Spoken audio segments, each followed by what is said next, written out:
uplifted.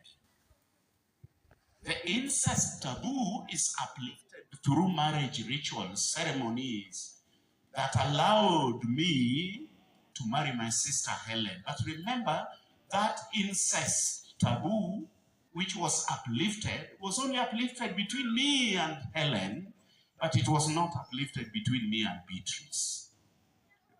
That is the reason why adultery is wrong.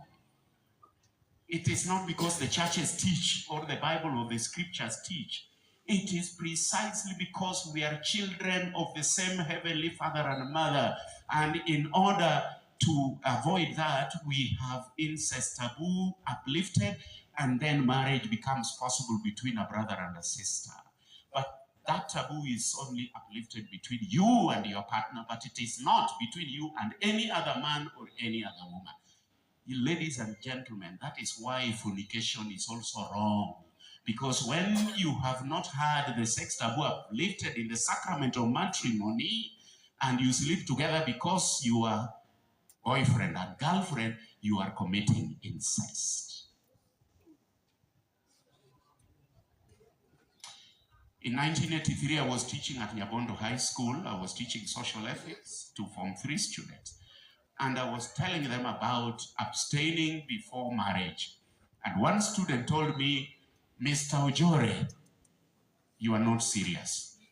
You are telling me that my Kamba girlfriend comes all the way from Machakos to Kisumu to visit me only to go and sleep with my sisters at night. You are joking. What brought her? And then I asked, okay, so you say that because your girlfriend loves you, you can go all the way.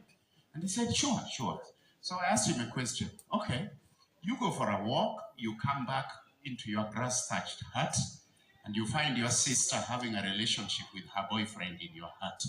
Do you cheer them because they're doing the right thing, according to you?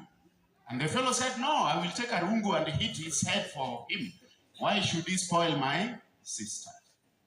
So then I asked him, why is it okay with other people's sisters, but wrong with your own? Now, what was I trying to do? I was challenging this young man using the categorical imperative of a philosopher called Immanuel Kant. Immanuel Kant gave us a beautiful way of judging whether the action I'm about to perform is right or wrong. Immanuel Kant lived, just listen to this, 1724 and died, he was born 1724, died in 1804. And he gave us, he called an imperative, categorical imperative.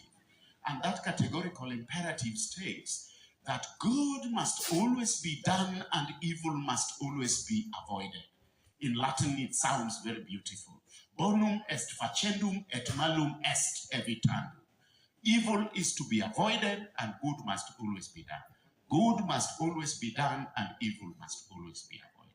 And Immanuel Kant said, if you are about to perform an act and you are not so sure whether this act is good or evil, ask yourself one fundamental question.